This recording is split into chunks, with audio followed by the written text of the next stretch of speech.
അപ്പോൾ കൂട്ടുകാരെ, നമ്മൾ ഇന്ന് ഒരു വീരന്റെ കഥയാണ് കേൾക്കാൻ പോകുന്നത്. ഇന്ത്യയുടെ വടക്കുകിഴക്കൻ അതിർത്തിയിലെ പച്ചപ്പു നിറഞ്ഞ മലനിരകൾക്കിടയിൽ സിയാങ് നദിയുടെ തീരത്ത് ഒരു ജനത ജീവിച്ചിരുന്നു. ആദിഗോത്രം. അവരുടെ ഗ്രാമങ്ങൾ പ്രകൃതിയോടിണങ്ങി ശാന്തമായി നിലകൊണ്ടു. ആ മണ്ണിൽ പിറന്ന ഒരു വീരനായിരുന്നു മത്മൂർ ജമോ. തന്റെ ജനതയുടെ അഭിമാനവും വീരനായ കാവൽക്കാരനും. എന്നാൽ 1911 ബ്രിട്ടീഷ് സാമ്രാജ്യത്വത്തിന്റെ നിഴൽ ആ മണ്ണിൽ പതിച്ചു. നോയൽ വില്യംസൺ എന്ന ബ്രിട്ടീഷ് ഉദ്യോഗസ്ഥന്റെ നേതൃത്വത്തിൽ അവർ ആദിവാസി മേഖലയിലേക്ക് കടന്നുകയറി. തങ്ങളുടെ സ്വാതന്ത്ര്യത്തിന് നേരെയുണ്ടായ ഈ കടന്നുകയറ്റത്തെ ജമോയും സഹയോദ്ധാക്കളും ചെറുത്തു. കോംസിംഗ് ഗ്രാമത്തിൽ വെച്ച് നടന്ന ആ ഏറ്റുമുട്ടൽ ഒരു വലിയ യുദ്ധത്തിന് തിരികൊളുത്തി.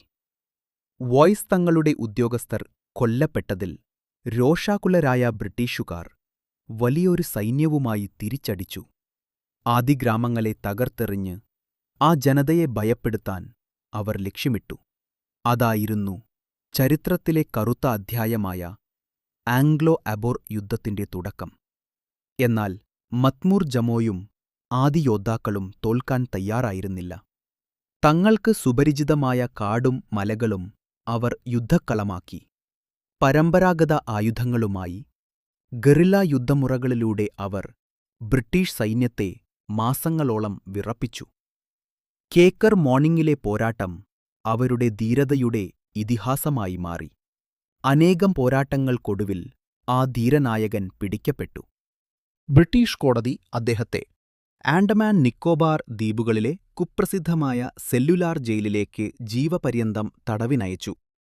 സ്വന്തം മണ്ണിൽ നിന്ന് ആയിരക്കണക്കിന് മൈലുകളകലെ ആ ഇരുണ്ട തടവറയിൽ അദ്ദേഹം അടയ്ക്കപ്പെട്ടു. 1929 ആ മഹാത്മാവ് ജയിലിൽ വെച്ച് മരണമടഞ്ഞു.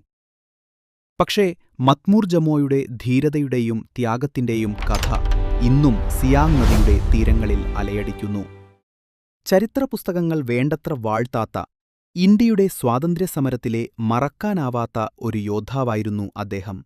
മത്മൂർ ജമോന്റെ കഥ എല്ലാവർക്കും ഇഷ്ടപ്പെട്ടെന്ന് കരുതുന്നു. നാളെ മറ്റൊരു കഥയുമായി നമുക്ക് കാണാം. Okay, bye bye.